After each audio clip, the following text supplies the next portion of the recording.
inside one of the most colorful and flavorful restaurants in all of Greater Boston. The place is called Suya Joint. It's in Roxbury. And I'm sure you probably go out for Chinese food, maybe Indian food, but have you ever tasted Nigerian food? If your answer is no, then you have to come here and meet my friend Cecilia Lizotte because she is serving up some of the most delicious food in Greater Boston.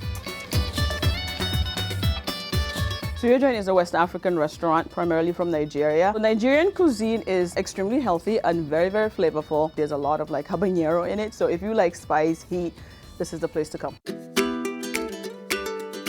This restaurant, it is comfort food. It's a home away from home. The goal also, part of it, is for us to educate you about the food. So if there's an item on our menu that you're not too familiar with, we make it a point to just bring you a sample of it so that you can have a taste of it before you purchase. The culture in Africa, it is very vibrant. That's what we're trying to achieve over here. When you come over here, you should be able to leave with some kind of a memory.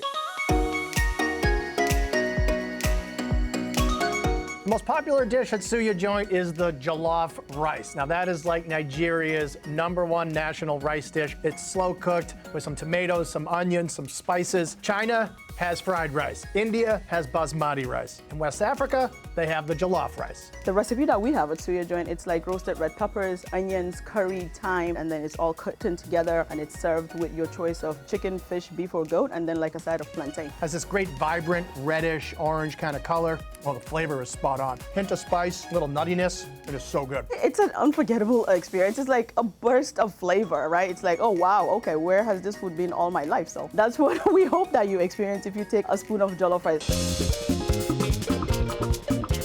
Every culture has their dumpling. There are empanadas, there are knishes, there are gyoza. Here at Suya Joint, they have meat pies. The meat pies are stuffed with like ground beef, carrots, potatoes, thyme, curry, and then some other African spices. It's amazing. The meat pie comes with the side of stew that we call the mother sauce. So there's a lot of people that like to dip, they like it saucy. Do a little dunkaroonie. Oh my God.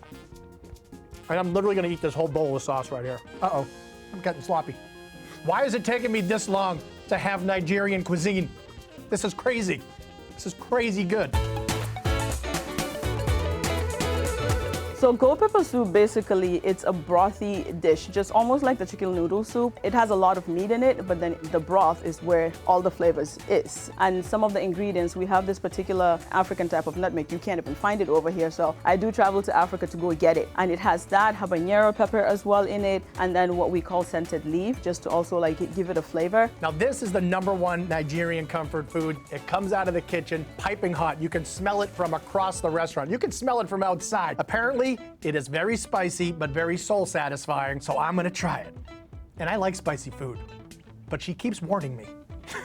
So there are some people that it's a little too spicy for them, and then we just cut it down for them. Also, we do give you like a small side of the pepper, so you could just add it based on your own spice level, whatever you can take. It's one of those dishes that the more you sweat, the better off the thing is. Not too hot at first, but now it's creeping up on me. It's a slow burn, but it's a good burn.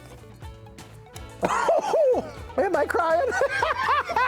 Sinuses cleared. Ooh.